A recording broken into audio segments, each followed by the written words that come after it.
आप में से बहुत से लोग ऐसे जो मुझसे कमेंट में ये पूछते हैं या फिर ईमेल करके ये पूछते हैं कि उनको एक गाड़ी लेनी है तो कौन सी कार ले। वो मुझे ऑप्शंस भी देते हैं। उन ऑप्शंस को देख के मैं ये समझ जाता हूँ कि वो बंदे खुद तो कंफ्यूज है ही और मुझे भी कंफ्यूज करना चाहते हैं, क्योंकि वो एक ऑप्शन देंगे एक सेडान का, एक दे देंगे हैचबैक का, एक दे देंगे एसयूवी का और एक दे देंगे कॉम्पैक्ट एसयूवी का। अब इन लोगों को खुद तो पता होता नहीं इनको क्या चाहिए। अब किसी की ज़रूरत जो है, किसी की फैमिली नीड क्या है, वो मैं थोड़ी ना बता सकता हूँ। ये तो आपको खुद पता होनी चाहिए कि आपकी क्या ज़रूरत है, कि आपकी फैमिली बड़ी है छोटी है, आपको कैसी कार चाहिए, ये तो आपको पता होगा ना। तो आज की इस वीडियो में मैं आपको कुछ ऐसे पॉइंट्स बताने जा रहा हूँ जिससे आप किसी भी कार को फिल्टर करके चेक कर सकते हैं कि ये आपके लिए परफेक्ट कार है। तो चलिए आज की वीडियो को शुरू करते हैं। कि दुनिया बन के मिटती है और हम खुद को मिटा कर बने, कहते हर गाना है। तो सबसे पहले आप अपना एक प्राइस बजट सेट कर लो और वो इतना होना चाहिए कि आपके पास गाड़ी खरीदने के बाद भी पैसे बचे, ताकि अगर उसमें कुछ भी बाहर से एक्स्ट्रा काम कराना हो तो आपको कोई दिक्कत ना आए, आपके पास वो पैसे हों। मतलब अगर आपके पास बजट है 8 लाख रुपए का, आप 8 लाख रुपए से 1 रुपया ज़्यादा नहीं स्पेंड कर सकते, तो आप कोशिश करिए आप 7 लाख की 7.5 लाख की गाड़ी ले ले, ताकि अगर बाई चांस इन फ्यूचर आपको गाड़ी में कुछ कराने की ज़रूरत हो तो आपके पास पैसे रहे। ये नहीं कि 8 लाख रुपए हैं तो पूरी 8 लाख की गाड़ी ले ली, जिससे बाद में कुछ काम कराना तो आपके पास पैसे ही ना बचे। आपने बहुत से लोगों को देखा होगा कि वो जो अपनी कार है उसको लोन पे ले लेते हैं। 4-5 लाख रुपए की डाउन पेमेंट कर दी, बाकी लोन पे 25-26 लाख रुपए की गाड़ी ले ली। लोन लेने में कोई बुराई नहीं है, लेकिन आप अपना एक प्राइस बजट सेट करके चले। मैं इन लोगों की बात नहीं कर रहा जिनको उनके दादा परदादा ने पैसे जमा करके दे रखे हैं या फिर जिनके पास अंधाधुंध पैसा है, उन लोगों की बात नहीं कर रहा। मैं मिडिल क्लास लोगों की बात कर रहा हूँ, जो एक लोग होते हैं जिनका हर चीज़ का एक बजट होता है। तो मान लीजिए आपने एक 40 लाख रुपए की फॉर्च्यूनर ले ली। अगर आपने 40 लाख रुपीज़ की फॉर्च्यूनर ली है तो पर मंथ आप लोन वाली कंपनी जिससे भी आपने लिया है उसको 40,000 रुपीज़ तो देंगे ही। तो आप ये चेक कर लीजिए कि अगर आप उस कंपनी को 40,000 रुपीज़ दे रहे हैं तो उस 40,000 रुपीज़ को देने से आपकी इनकम जो है उसमें से अगर आप 40,000 रुपीज़ कट कर दे तो आपकी फैमिली में कोई दिक्कत ना आए, आपको कोई प्रॉब्लम ना फेस करनी पड़े बाद में। अगर मान लीजिए आपने फॉर्च्यूनर लिया है तो अगर आपने उसका 3-4 साल का आपने वो लिया है लोन, तो आप ये चेक कर लीजिए 3-4 साल में आपको हर मंथ 40,000 रुपये देने ही देने हैं। और अगर आपकी इनकम इतनी नहीं है तो आपको प्रॉब्लम फेस करनी पड़ेगी। अगर मान लीजिए किसी की इनकम है वो है 80,000 रुपीज़ पर मंथ, तो वो ये चेक करे कि अगर वो अपनी इनकम में से हर मंथ 40,000 रुपीज़ निकाल देता है तो उसके घर में तो कोई प्रॉब्लम नहीं आ रही, उसको कोई प्रॉब्लम तो नहीं फेस करनी पड़ रही। अगर आप लोन भी लेते तो आप अपना एक बजट सेट करके लोन लीजिएगा। फिर उसके बाद आप अपनी रिक्वायरमेंट देखो। मान लीजिए आप एक न्यूक्लियर फैमिली में रहते हैं, यानी छोटी फैमिली में रहते हैं जिसमें 2 बच्चे हैं, आप है और आपकी वाइफ है, तो आप एक हैचबैक ले सकते हैं क्योंकि आपको उसी की नीड है। और मान लीजिए आप एक जॉइंट फैमिली में रहते हैं, मतलब बड़ी फैमिली में रहते हैं, तो आपको एक एमयूवी या एमपीवी सूट करेगी।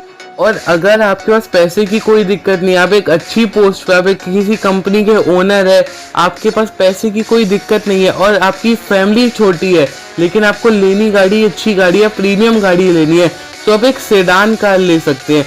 अगर आपका फ्यूचर में मन है कि आपको एक ड्राइवर रखना है और आप पीछे बैठे तो आपको प्रीमियम फील हो, आपके स्पेस की कोई दिक्कत नहीं हो, तो आप एक सेडान कार लें। क्योंकि जो सेडान कार होती है वो बहुत ज़्यादा लग्जरी कार्स में इंक्लूड करी जाती है और आजकल तो मार्केट में काफ़ी ज़्यादा कम प्राइस में भी लग्जरी कार आने लग गई है सेडान में। आजकल मार्केट में एक नई सेगमेंट आ रखी है सब 4 मीटर। अब कुछ लोग कंफ्यूज होते हैं कि उनका बजट भी इतना नहीं होता और उनकी फैमिली भी छोटी होती है, तो वो लोग कंफ्यूज होते हैं कि वो एक हैचबैक ले या फिर एक वो ले सब 4 मीटर कार। तो मैं उनको ये बोलना चाहूँगा, आप अपनी पार्किंग स्पेस चेक करें कि ये नहीं होना चाहिए कि आपने गाड़ी ले ली फॉर्च्यूनर, घर में रखने की जगह नहीं है, गाड़ी को बाहर लगाना पड़े। तो आप अपनी पार्किंग स्पेस भी चेक करें और उसी हिसाब से गाड़ी ले। अगर आपका पर्पस ये है कि आपको बस daily office up and down करना है और कभी कभी शाम को या फिर कहीं घूमने जाना है कभी कभी, तो आप अपना जो डेली जहाँ पे आप चलते हैं उस रूट को चेक करें कि उस रूट में ट्रैफिक तो नहीं है। अगर ट्रैफिक होगा तो अब एक छोटी गाड़ी लेना प्रेफर करें, क्योंकि बड़ी गाड़ी को ट्रैफिक में हैंडल करना सरदर्दी बन जाती है। और आप ये भी चेक करें कि अगर आप सेडान ले रहे हैं और आपकी जो ऑफिस का रूट है वो बिल्कुल अच्छा है, ट्रैफिक नहीं है, लेकिन रूट में जो है वो रोड खराब है, तो अगर आप सेडान कार लेंगे उस टाइम पे तो वो आपकी गाड़ी जो है लगेगी। तो इस टाइम में आप एक सब 4 मीटर कार ले सकते हैं या फिर एक एसयूवी भी ले सकते हैं। मैं आपको एक बात और बता देता हूँ कि अगर आप सोच रहे हैं कि आप एक एसयूवी लेने जा रहे हैं और आपका जो ऑफिस का रूट है उसमें ट्रैफिक ही ट्रैफिक है और आपकी फैमिली छोटी है, तो मैं आपको एक बात बता दूं, इंडिया के लोगों ने माइंडसेट बना रखा है कि अगर कभी भी एक्सीडेंट होता है तो जो गलती होती है वो होती है बड़ी गाड़ी की।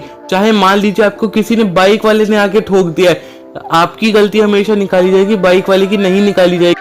तो आप ये सब चीजें भी ध्यान रखें कि अगर आपके पास बड़ी गाड़ी है तो इंडिया के लोगों ने माइंडसेट बना रखा है कि ये गलती हमेशा बड़ी गाड़ी वाले से होती है।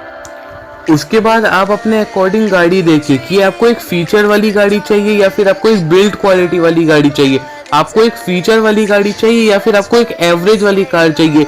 ये सब चीजें आप ध्यान में रखें, क्योंकि अगर आपको ज्यादा फीचर मिलेंगे तो उसमें बिल्ड क्वालिटी कमजोर होगी, अगर आपको ज्यादा एवरेज मिलेगी तो उसमें फीचर कम होंगे। तो ये सब चीजें आपको ध्यान में रखिए, क्योंकि कोई भी चीज होती है वो परफेक्ट नहीं हो सकती। इसके बाद कभी भी किसी को देख के किसी के हिसाब से गाड़ी ना ले, किसी को चिढ़ाने के हिसाब से गाड़ी ना ले, किसी को दिखाने के हिसाब से गाड़ी ना ले। इसका मैं आपको एक एग्जांपल देता हूँ।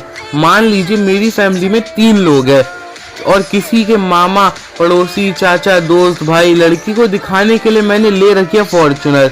अब भाई फॉर्च्यूनर है, वो खर्चा भी मांगेगी। अब मुझे पता है कि वो गाड़ी जो है वो मेरे लिए बेकार है, वैसे वो गाड़ी बहुत अच्छी है लेकिन मेरी रिक्वायरमेंट के हिसाब से वो गाड़ी बेकार है। अब है तो वो फॉर्च्यूनर, अब उसकी मेंटेनेंस ज़्यादा होगी, एवरेज वो गाड़ी नहीं देगी, ट्रैफिक में उस गाड़ी को चलाने में दिक्कत होगी, अगर कहीं पतली पतली गली में ले गए तो वो गाड़ी फंस सकती है, और भी बहुत सारी चीज़ें होती है। और जैसे ही आजकल डीजल का प्राइस बढ़ता जा रहा है, ट्रैफिक में उसको दिक्कत तो होगी। और वो जो गाड़ी है डीजल में ही आती है, अगर आप उसको कम यूज़ करेंगे तो फिर उसके डीजल पार्टिकुलेट फिल्टर में दिक्कत आ जाएगी, तो वो गाड़ी आपको खर्चा ही देगी, आपको कोई फायदा नहीं देगी। तो आप किसी को दिखाने के हिसाब से गाड़ी ना ले, अपनी रिक्वायरमेंट देख के आप गाड़ी ले। उसके बाद अगर आपको कोई गाड़ी पसंद आ जाती है, आप उसको लेने जा रहे हो, तो आप एक चीज़ ध्यान रखें कि वो गाड़ी किस कंपनी की है, उस कंपनी की आफ्टर सेल सर्विस कैसी है, उस कंपनी की जो रीसेल वैल्यू, उस गाड़ी की जो रीसेल वैल्यू है वो कैसी है। उस गाड़ी के 2-3 ओनर से मिल के जाएं, क्योंकि जैसे मान लीजिए आपने ले ली ईसुजू डी-मैक्स या फिर ले ली ईसुजू MU-X, तो ये जो गाड़ी है इसके सर्विस सेंटर है ही नहीं, क्योंकि ईसुजू के पूरे इंडिया में 20 सर्विस सेंटर भी नहीं है। और ये जो गाड़ी है इनकी रीसेल वैल्यू का अंदाजा तो आप लगा ही सकते हैं। और अगर आप एक नई गाड़ी ले रहे हैं तो आप ये भी चेक करें कि अगर आप कभी कोई रिमोट लोकेशन पे जाते हो जहाँ पे कंपनी के सर्विस सेंटर नहीं होते, मतलब ज़्यादा लोग नहीं होते वहाँ पे, तो आप ये भी चेक करें कि वो जो गाड़ी है उसके पार्ट्स जो है वो लोकल मैकेनिक के पास अवेलेबल हो, लोकल मैकेनिक जो है वो उसको रिपेयर कर सके। अब जैसे सिट्रन कार है, वो नई कार है इंडिया में, अभी उसकी ज़्यादा यूनिट्स बिकी भी नहीं है। तो अगर आप बाई चांस कहीं रिमोट लोकेशन पर जाके फंस जाते हैं और आपको सर्विस सेंटर नहीं मिलता, तो अगर आप लोकल मैकेनिक को बुलाते हैं तो वो सिट्रन ठीक करने में उसको दिक्कत आएगी, क्योंकि हर कोई सिट्रन ठीक नहीं कर सकता। अब जैसे क्रेटा है, क्रेटा को हर कोई ठीक कर सकता है, और भी बहुत सारी गाड़ी है जो मतलब कॉमन कार्स है उनको हर कोई ठीक कर सकता है, लेकिन जो कुछ ऐसी कार्स होती है जो बहुत कम बिकती है, तो जो कार कम बिकेगी उसकी ज़्यादातर लोग सर्विस सेंटर से ही सर्विस कराते हैं। तो लोकल मैकेनिक को उन सब गाड़ियों को ज़्यादा आइडिया नहीं होता, क्योंकि हर कार में अलग अलग टाइप के पार्ट यूज़ करते हैं, और अगर उसको कोई आइडिया नहीं हुआ तो वो आपकी गाड़ी रिपेयर नहीं कर पाएगा। फिर अगर इसके बाद आपको एक कार पसंद आ जाती है, उसके सर्विस नेटवर्क भी बहुत अच्छे होते हैं, तो आप क्या करते हैं, आप उसके रिव्यूज़ गूगल पे पढ़ने लगते हैं या फिर यूट्यूब पे आके उसकी वीडियो देखने लगते हैं। आप ऐसा करें, लेकिन कोशिश ये करें कि आप उस गाड़ी के जो पर्सनल ओनर है, जो वो गाड़ी ओन करते हैं, उस गाड़ी को चलाते हैं, बहुत टाइम हो गया उनको चलाते हुए, वो उस गाड़ी से सेटिस्फाइड है या नहीं, उनसे उस गाड़ी के सारे पॉजिटिव या नेगेटिव पॉइंट पूछे, उस गाड़ी को आप एक बार चला के देखें कि वो गाड़ी कैसी है। क्योंकि आपने बहुत से चैनल ऐसे देखे होंगे, मैं नाम नहीं लूंगा, जो उस गाड़ी की बुराई नहीं करते, वो किसी भी गाड़ी की बुराई नहीं करते, क्योंकि उस कंपनी ने उनको पैसा दे रखा होता है। मैं नाम नहीं ले रहा, बहुत सारे ऑटोमोबाइल के चैनल है, बड़े बड़े चैनल है, 4-4, 5-5 मिलियन के चैनल है, वो किसी गाड़ी की बुराई नहीं करते। तो आप YouTube या Google के रिव्यूज के बेसिस पे गाड़ी ना ले, आप एक बार ओनर से मिल के देखे, 2-3 टाइप के ओनर से मिल के देखे जो उन गाड़ी को चला रहे हैं काफी टाइम से। तो इसके बाद अगर मान लीजिए आपने बहुत सारी गाड़ियां फिल्टर करके 3-4 गाड़ियों की लिस्ट बना ली, तो उसके बाद आप कोशिश करें कि उन 3-4 गाड़ियों की एक ही दिन में जाके आप टेस्ट ड्राइव लेके देखें और उस गाड़ी को आप हाईवे पे ना ले जाए। हाईवे पे आप ले जाए, आप बाद में ले जाए, लेकिन पहले उस गाड़ी को नॉर्मल रोड पे ले जाके देखें जहां आप उसको डेली चलाने वाले हैं। आप उसको ट्रैफिक में ले जाके देखें कि वो ट्रैफिक में जब आपकी गाड़ी खड़ी रहती है तो उसका इंजन कितनी आवाज़ करता है। ट्रैफिक में आपको गाड़ी मोड़ने में तो दिक्कत नहीं हो रही, क्या उस गाड़ी के टायर आप स्टीयरिंग व्हील ज़्यादा मोड़ते हैं वो कम मोड़ते हैं, या फिर आप स्टीयरिंग व्हील कम मोड़ते हैं वो ज़्यादा मोड़ते हैं। उस गाड़ी का एक्सेलरेशन देख लीजिए, ये सब चीज़ें आपको ट्रैफिक में पता लगती है, क्योंकि हाईवे पे तो गाड़ी स्मूथली चलती है। एक बार आप हाईवे पे भी चला के देख लीजिए, लेकिन अगर आप ट्रैफिक में चला के देखेंगे तो आपको ज़्यादा पता लगेगा गाड़ी के बारे में। और मैं आपको ये बात इसलिए कह रहा हूँ कि आप 3-4 गाड़ी की एक ही दिन में टेस्ट ड्राइव ले, ऐसा इसलिए कह रहा हूँ मैं क्योंकि अगर आप 3-4 गाड़ी की अलग अलग 2-3 दिन बाद जाके टेस्ट ड्राइव लेंगे तो आप ये बात भूल जाएंगे कि जो आपने लास्ट गाड़ी चलाई थी उसमें क्या क्या नेगेटिव या पॉजिटिव पॉइंट्स होंगे। थोड़ा बहुत पॉइंट्स आपको याद रहेंगे, लेकिन ज़्यादातर पॉइंट्स आप हो सकता है भूल जाए। तो अगर आप एक ही दिन चला के देखेंगे तो आपको पता लग जाएगा कि जो गाड़ी आपने थोड़ी देर पहले चलाई थी उसमें क्या क्या पॉजिटिव था इस गाड़ी से क्या क्या बुरा था।